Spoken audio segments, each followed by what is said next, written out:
Hello बच्चों, तो आज हम लोग स्टार्ट करने वाले हैं नी जॉइंट। नी जॉइंट के जनरल इंट्रोडक्शन की बात करें, नी जॉइंट घुटने का जोड़ शरीर का सबसे बड़ा और जटिल यानी जटिल साइनोवियल जॉइंट होता है। यह एक हिंज टाइप का साइनोवियल जॉइंट होता है जो मुख्य रूप से फ्लेक्शन और एक्सटेंशन की क्रिया करता है। या थोड़ी रोटेशन भी पॉसिबल होती है जब नी फ्लेक्स्ड होता है। मतलब जब नी को आप फ्लेक्स करेंगे तो थोड़ी बहुत रोटेशन, मतलब खुली हुई होगी, नी फ्लेक्स्ड होगी, हल्की सी घूमी हुई होगी, तो आप थोड़ा बहुत रोटेशन भी कर सकते हैं। ठीक है, बेसिकली इसका जो मोमेंट है वो फ्लेक्शन और एक्सटेंशन है। ठीक है, फॉर्मिंग बोन्स कौन कौन सी बोन्स हैं जो जोड़ बनाने में भाग लेती हैं। इसमें फीमर है, फीमर मतलब जांग की हड्डी है, इसका लोअर एंड जॉइंट में भाग लेता है। टीबिया की बात करें, अपर एंड जॉइंट में भाग लेता है। और पैटिला की बात करें, यह एक सेसामॉइड बोन है, इरेगुलर शेप की। सेसामॉइड बोन वो होती है जो इरेगुलर शेप की होती है, जो क्वाड्रिसिस टेंडन में स्थित होती है। ठीक है, ये भी भाग लेती है। ठीक है, टेंडन जो पैटिला होता है वो नी कैप बनाने में मदद करता है। ठीक है, आगे बढ़ेंगे हम लोग। निमोनिक की बात करें तो FTP याद कर सकते हैं, फीमर, टिबिया, पैटिला, इसमें भाग लेते हैं। टाइप्स ऑफ जॉइंट की हमने पहली बात कर ली, हिंज टाइप का साइनोवियल जॉइंट है।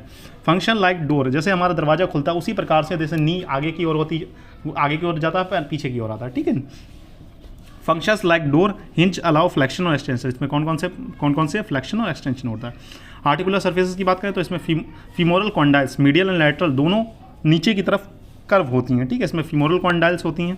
ठीक है, इसमें कौन कौन से आर्टिकुलर सर्फेस हैं, मतलब संपर्क में आने वाली सतहें कौन कौन सी हैं। ठीक, फीमोरल कॉन्डाइल्स है, इसमें दोनों नीचे की तरफ कर्व्स होती हैं। ठीक है, टिबियल कॉन्डाइल्स हैं, मीडियल एंड लैटरल।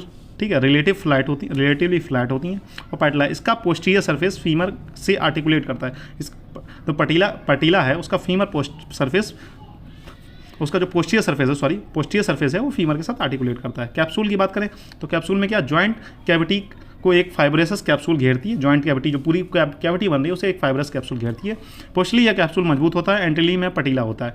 पीछे से ये बहुत मजबूत होता है, डिसलोकेशन का कोई चांस नहीं। आगे जो होता है, आगे प्रोटेक्शन देने के लिए पैटिला बोन होती है। ठीक है, लिगामेंट्स ऑफ नी जॉइंट के कौन कौन से लिगामेंट होते हैं।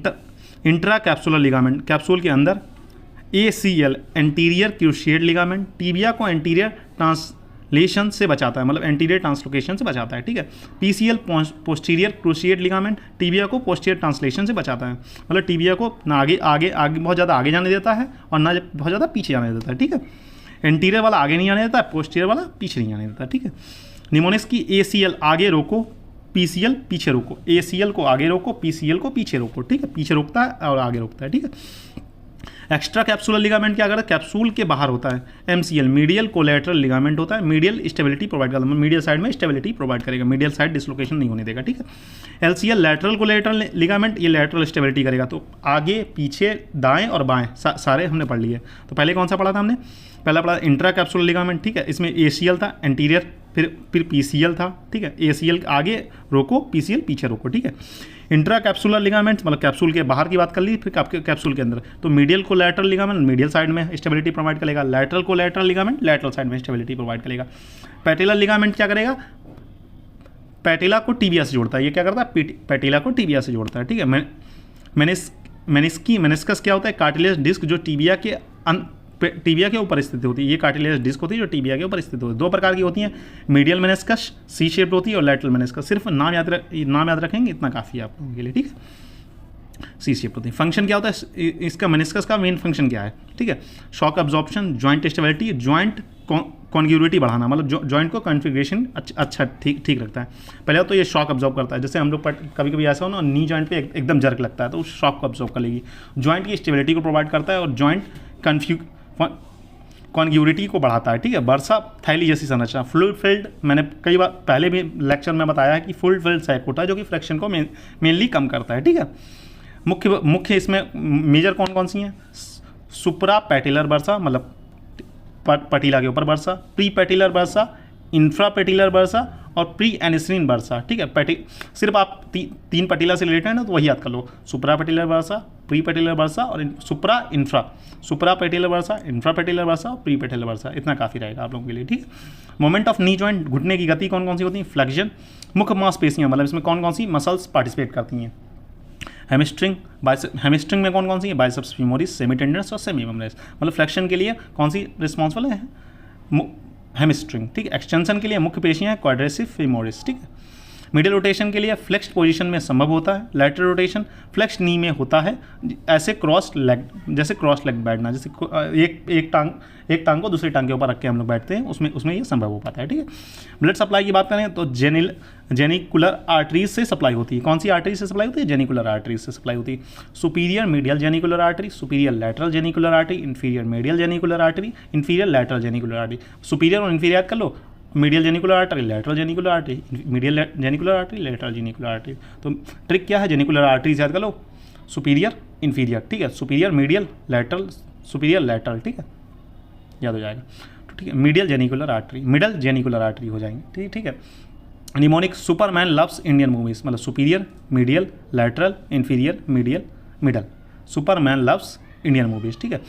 नर्व सप्लाई की बात करें तो नर्व कौन कौन सी हैं, यहाँ पर कौन कौन सी बोन जा रही हैं? फीमर तो जा ही रही है, तो फीमर नर्व होगी, टीबियल नर्व होगी, कॉमन पेरोनियल नर्व होगी, ऑब्ट्यूरेटर नर्व होगी और स्कैफस नर्व होगी। तो क्या क्या आप फीमोरल नर्व याद हो जाएगी आपको, टीबियल नर्व याद हो जाएगी, कॉमन पेरोनियल नर्व याद हो जाएगी, ऑब्ट्यूरेटर नर्व याद हो जाएगी। सेफिनस नर्व आप छोड़ सकते हैं, ठीक है, नहीं याद होती कोई बात नहीं। निमोनिक्स क्या? एफ टी कॉस याद कर सकते हो, या एफ सीटॉस याद कर सकते हो। ठीक है। फीमोरल, कॉमन पेरोनल, टीबियल, ऑब्ट्यूरेटर और सिफोनस। ठीक है। Muscle acting on knee joint, तो नी जॉइंट पर कौन कौन सी मसल्स काम करती हैं? मैंने पहले इसे पढ़ा चुका हूँ, इसे दोबारा रिवाइज कर रहा हूँ इसी लेक्चर में। ठीक है। फ्लेक्शन के लिए हैमस्ट्रिंग वाली, बाइसेप्स फीमोरिस, सेमी टेंडनस और सेमी मेम्ब्रेनस, ग्रेसियलिस सार्टोरियस और ग्रेस्ट्रोसेनिमस। ठीक है, ये पहले पढ़ा चुका हूँ आप लोगों को, फिर रिवाइज कर रहा हूँ यहाँ पर। ठीक है। एक्सटेंशन की बात करें तो एक्सटेंशन में क्वाड्रिस फीमोरिस के 4 हेड, कौन कौन से? Rectus femoris, vastus medialis, vastus lateralis और वेस्टस इंटरमीडियस, ये इसके चारों हेड होंगे क्वाड्रेसिस फीमोरिस के। ठीक है। रोटेशन के लिए तो मीडियल में सेमी टेंडनस, सेमी मेम्ब्रेनस और सार्टोरियस। ठीक है। लैटरल के लिए बाइसेप्स फीमोरिस। ठीक है।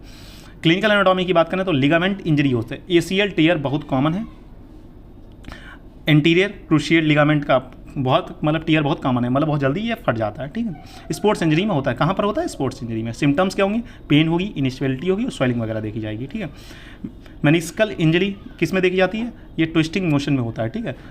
लॉकिंग सेंसेशन और जॉइंट पेन होता है। ठीक है।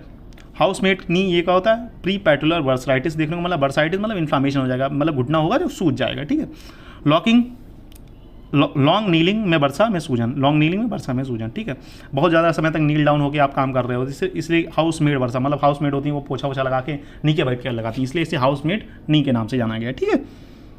ऑस्टियोआर्थराइटिस की क्या? एल्डरली में डिजनरेशन के कारण, मतलब बड़े लोगों में क्या होता है, मतलब बोन का डिजनरेशन के कारण ऑस्टियोआर्थराइटिस, मतलब बोन डेंसिटी कम हो जाती है। ठीक है।